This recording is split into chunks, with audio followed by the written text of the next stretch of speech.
Avez-vous pensé à l'héritage que vous laisserez?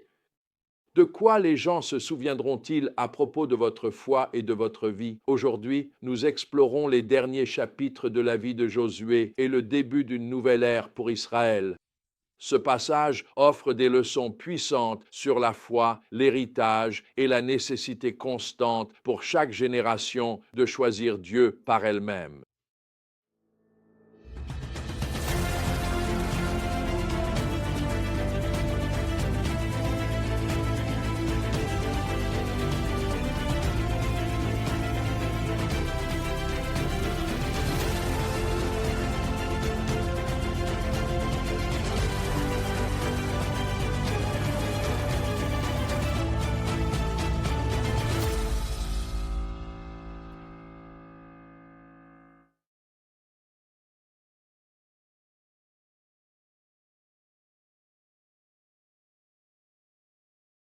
Notre vérité clé aujourd'hui est la suivante. La fidélité de Dieu dans le passé devrait inspirer notre fidélité dans le présent et l'avenir.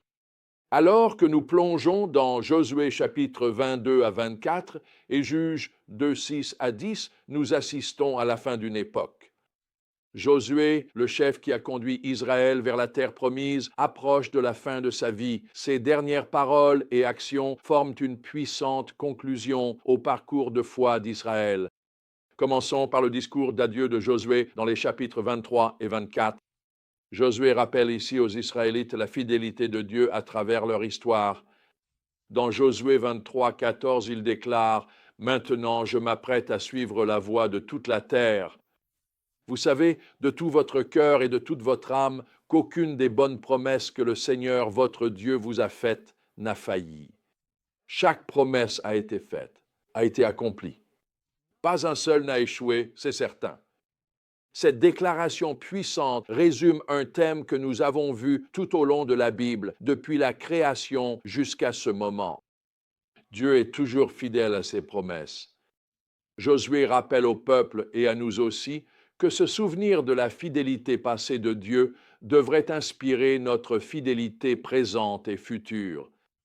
Mais Josué ne s'arrête pas là. Il lance un défi qui a résonné à travers les siècles. Dans Josué 24, 15, il dit « En effet, mais si vous ne trouvez pas bon de servir le Seigneur, alors choisissez aujourd'hui qui vous voulez servir.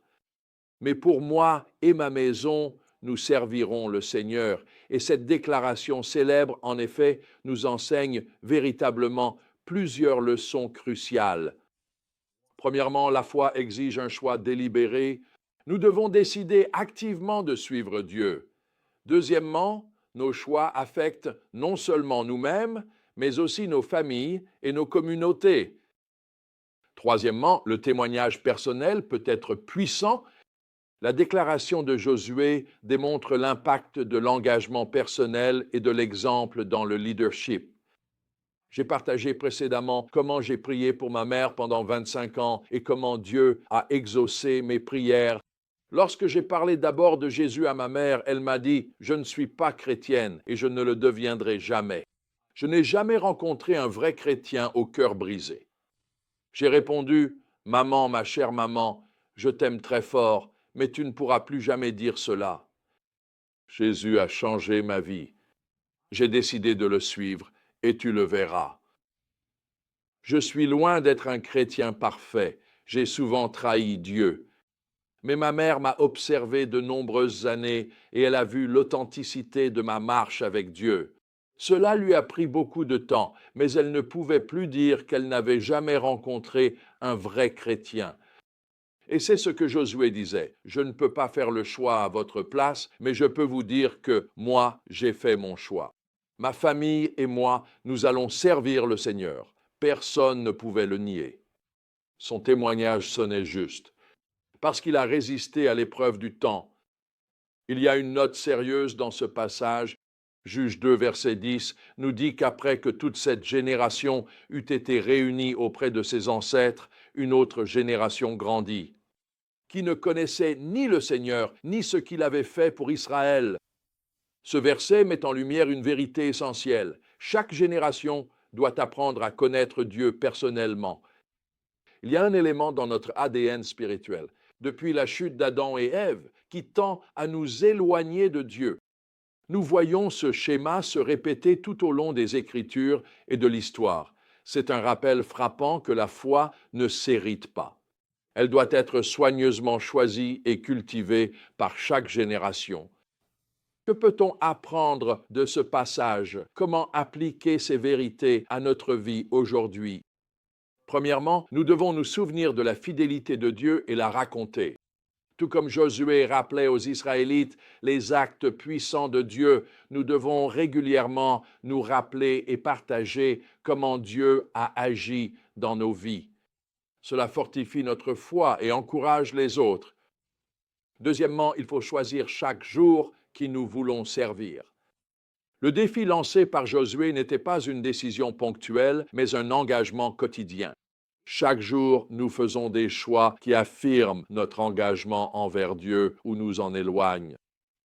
Troisièmement, nous devons partager intentionnellement notre foi avec la prochaine génération. La tragédie de Juge 2:10 doit nous pousser à transmettre notre foi à nos enfants, petits-enfants et aux jeunes de nos communautés. Quatrièmement, nous devons garder à l'esprit le danger de la complaisance. Ce n'est pas parce que nous avons reçu les bénédictions de Dieu que nous pouvons relâcher notre vigilance dans la foi.